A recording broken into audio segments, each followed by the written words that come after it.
Ever wonder why a chimpanzee half your size can rip your arm off? Why an orangutan can crush a coconut with its bare hand, while you struggle with a jar of pickles? And why the strongest human alive still can't outmuscle a chimp that spends its days lounging around, eating fruit? This is the strange, uncomfortable truth about our species. We are, pound for pound, one of the weakest primates on Earth. And evolution did that to us on purpose. For millions of years, natural selection had every opportunity to make humans bigger, stronger, more powerful, the way it did with gorillas and chimpanzees.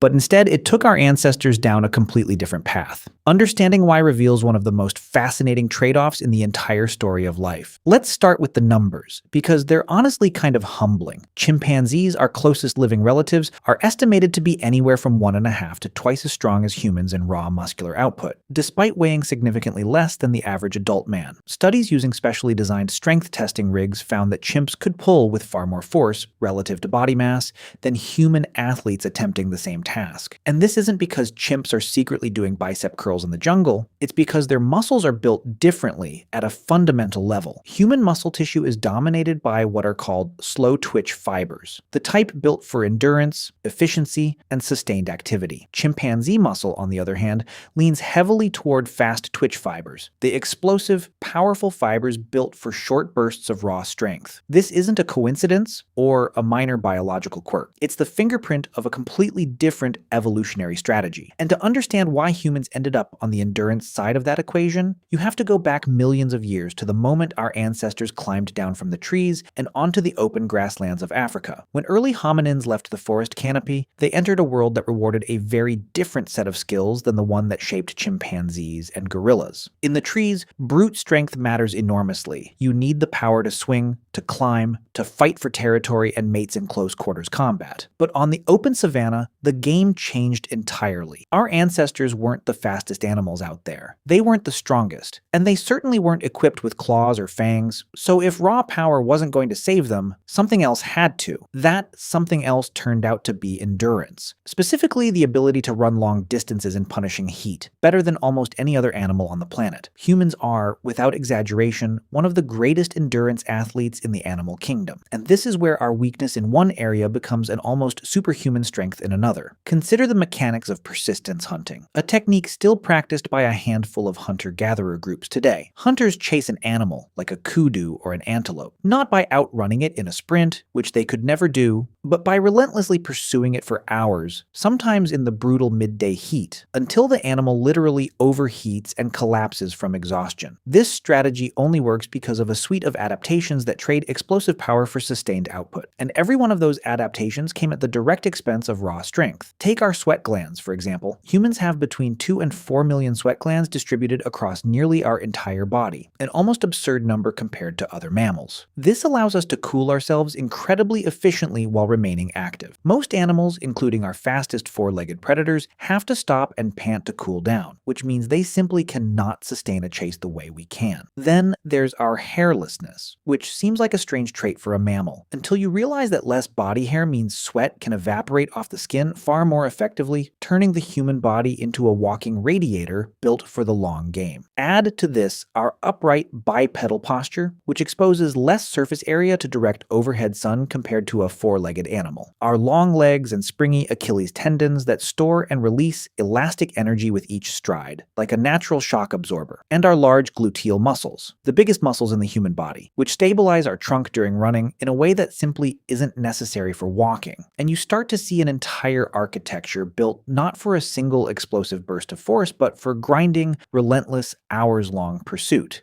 Every one of these traits required energy, and energy in the ancient world was never free. So as evolution poured resources into endurance systems, something had to give elsewhere, and that something was raw muscular power. But endurance running is only half of the story, because there's an even bigger reason evolution chose brains over brawn, and it has to do with one of the most energy-hungry organs in the entire animal kingdom, the human brain. Your brain makes up roughly 2% of your total body weight, yet it consumes around 20% of your body's total energy at rest, an absolutely staggering figure. When you consider that most of that energy is just going toward thinking, processing, processing and maintaining the trillions of neural connections that make you, well, you. Compare that to a chimpanzee brain, which uses a much smaller percentage of its overall energy budget, and you start to understand the brutal trade-off our ancestors were making, generation after generation. The body only has so much energy to distribute, and every calorie funneled into growing a bigger prefrontal cortex, into building the neural architecture for language, tool use, social cooperation, and abstract reasoning, was a calorie that could not be spent building bigger, more powerful muscle fibers. This is sometimes called the expensive tissue hypothesis. It suggests that as the hominin brain ballooned in size over the last 2 million years, particularly during the rise of Homo erectus and later Homo sapiens,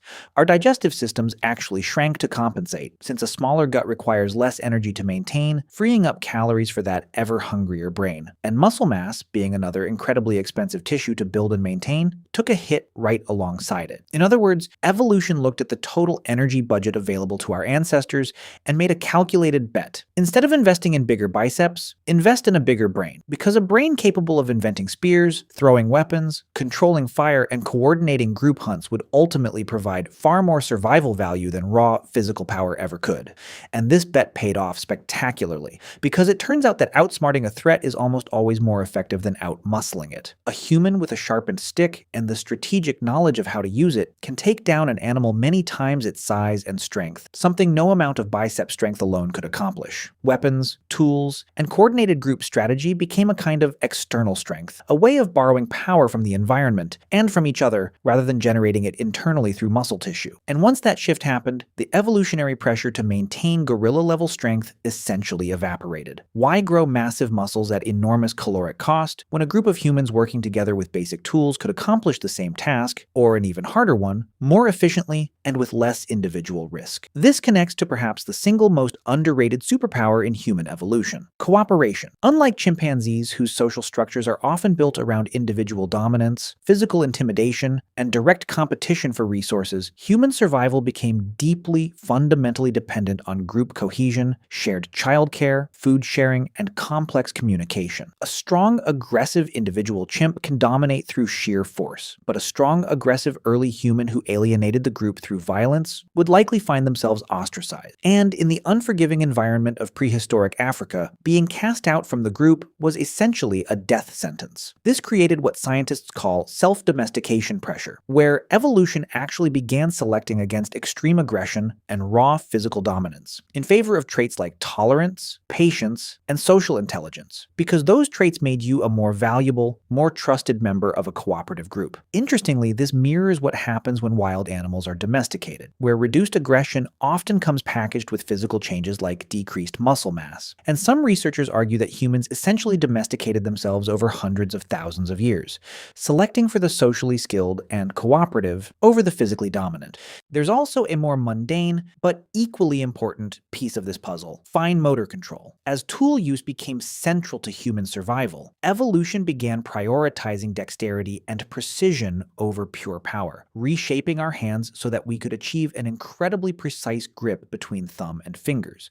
The kind of grip needed to nap a stone tool, thread a needle, or eventually paint a masterpiece, or perform surgery. Chimpanzees have tremendous crushing power in their grip, but comparatively poor fine motor control. Humans traded some of that raw crushing force for exquisite precision, and that precision, paired with a massive brain capable of planning multi-step tasks, unlocked an entirely new survival strategy that had nothing to do with muscle mass at all. So when you put all of these pieces together, the shrinking gut, the exploding brain, the sweat-drenched endurance machine of a body, the cooperative social structure, and the dexterous, precise hand, you start to see that human weakness, physical weakness, in the narrow sense of raw muscular strength, was never a flaw or an oversight in our evolutionary design. It was the price we paid, quite deliberately, for everything else that makes us human. Every ounce of muscle we didn't grow was a calorie redirected toward a brain that could invent agriculture, build civilizations, compose symphonies, and eventually send spacecraft beyond our solar system. Every bit of raw power we sacrificed was traded for a body engineered to outlast, outthink, and out-cooperate every other creature on this planet, rather than simply overpower them. And in a strange, almost poetic way, that's exactly why you're sitting here right now, reading this, powered by a brain that evolution decided was worth more than muscle. A brain built from the very strength we gave up, because somewhere along that long evolutionary road, our ancestors masters discovered a truth that still holds today. The smartest survivor beats the strongest one every single time.